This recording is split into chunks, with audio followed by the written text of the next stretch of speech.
Assalamualaikum warahmatullahi wabarakatuh.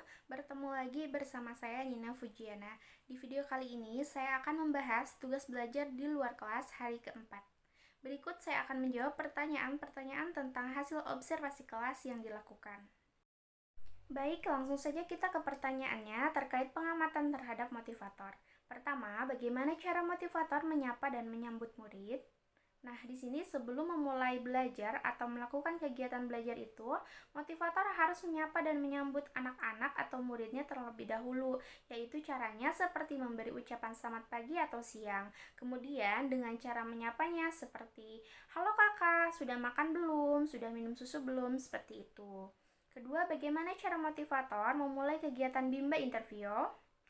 Di sini untuk memulai kegiatan bimbel, motivator memulainya dengan mengajak anak terlebih dahulu untuk bernyanyi dan berdoa sebelum belajar. Hal ini dilakukan untuk membuat suasana yang menyenangkan bagi anak sebelum kegiatan belajar, agar anak tidak merasa bosan dan anak akan merasa semangat dalam belajarnya. Kemudian ketiga, bagaimana cara motivator membuat suasana kelas nyaman dan menyenangkan?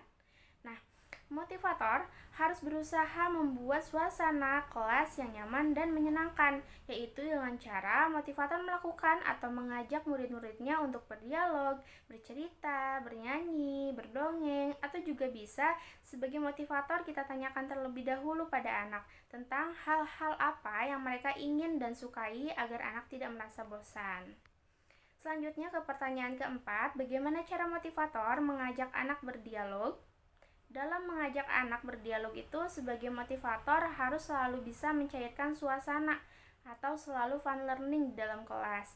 Cara berdialog dengan murid itu bisa dilakukan dengan kita mengajak anak untuk bercerita, berdongeng, mengobrol, kemudian menanyakan hal terkait apa yang dia sukai, agar anak mau untuk berbicara dan berpendapat terkait apa yang dia suka dan tidak suka. Kelima, bagaimana cara motivator memberikan reward atau motivasi kepada anak?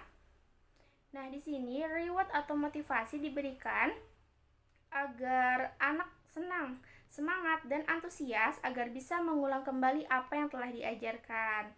Cara yang dilakukan adalah dengan memberi tepuk tangan, tos, jempol, kemudian juga jika anak melakukan sesuatu yang sesuai, maka motivator memberi reward berupa pujian seperti, "Wah, kakak hebat, ih kakak rajin ya, semangat kakak," dan yang lain sebagainya.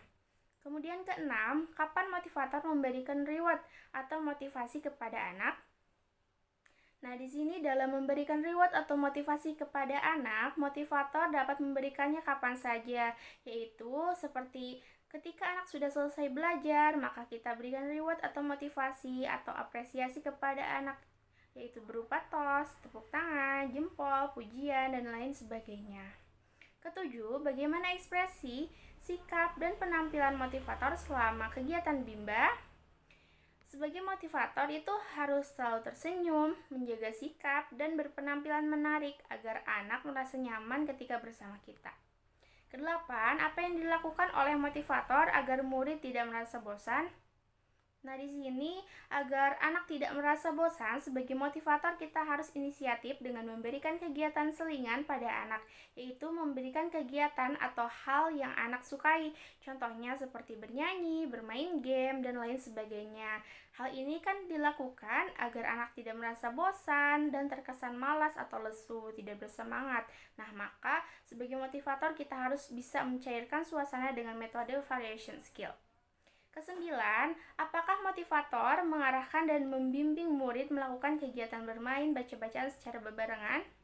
Nah, di sini dalam mengarahkan dan membimbing murid dalam melakukan kegiatan bermain baca-bacaan tidak bisa secara berbarengan, karena misalkan dalam satu kelas terdapat 3 orang murid, maka motivator harus mengarahkan secara benar, tidak boleh ada salah satu murid yang terabaikan, atau motivator hanya fokus sama satu muridnya saja. Karena motivator itu harus mengamati setiap muridnya, sudah melakukan kegiatan baca-bacaannya sampai mana, terus sudah bisa atau belum, dan lain sebagainya. Baik, dilanjut ke pertanyaan terkait pengamatan terhadap murid. 1. Bagaimana ekspresi dan sikap setiap murid ketika bernyanyi dan berdialog dengan motivator pada saat kegiatan pembuka?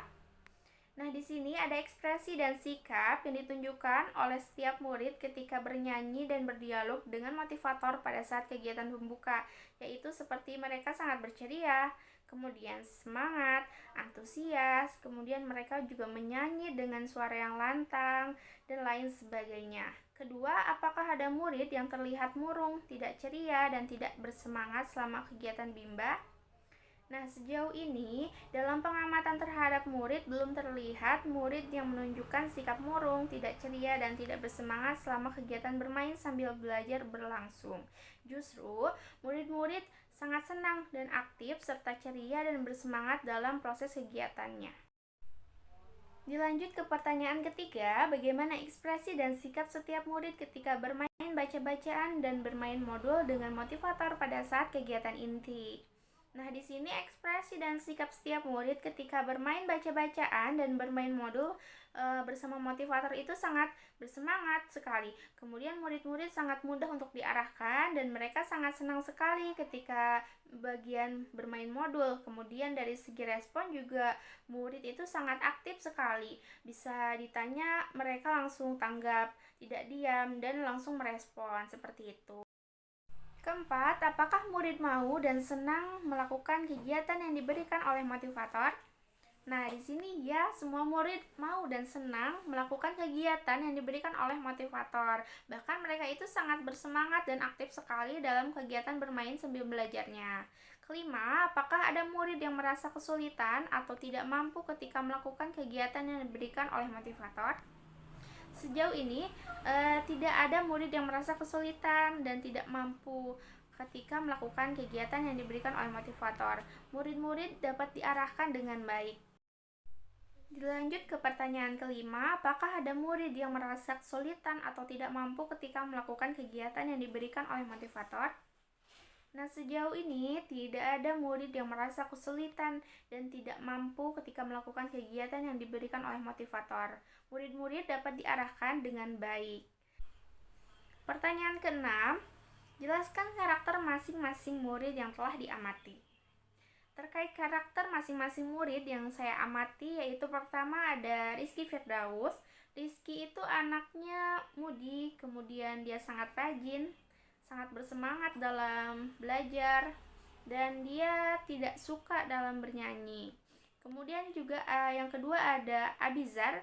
Abizar ini anaknya mudi, tidak suka bernyanyi juga, dan anaknya sangat mudah diarahkan.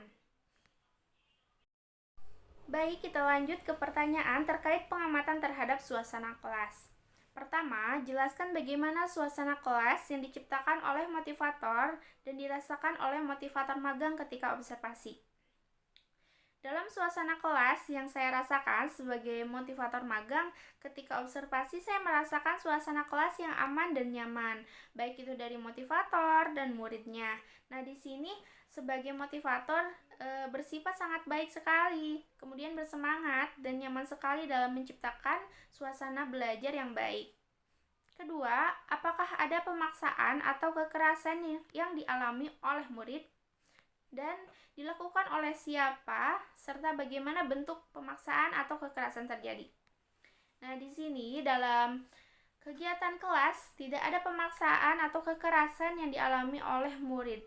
Murid diperlakukan dengan baik oleh motivator dan motivator pun selalu memberikan semangat serta kesan yang baik untuk anak.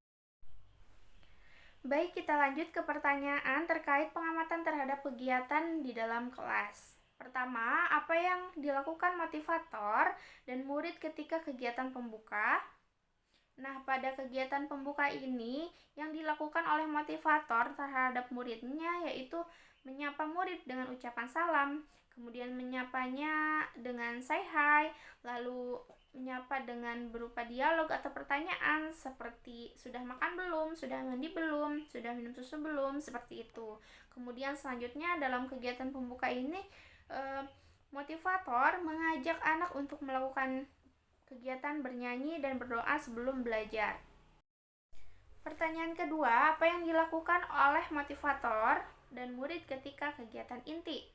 Nah, di sini dalam kegiatan inti, motivator mengarahkan anak atau mengajak anak untuk bernyanyi, kemudian berbahasa Bimba, dan dalam kegiatan inti ini juga anak bermain modul Bimba, yaitu modul tulis, modul baca, dan modul matematika.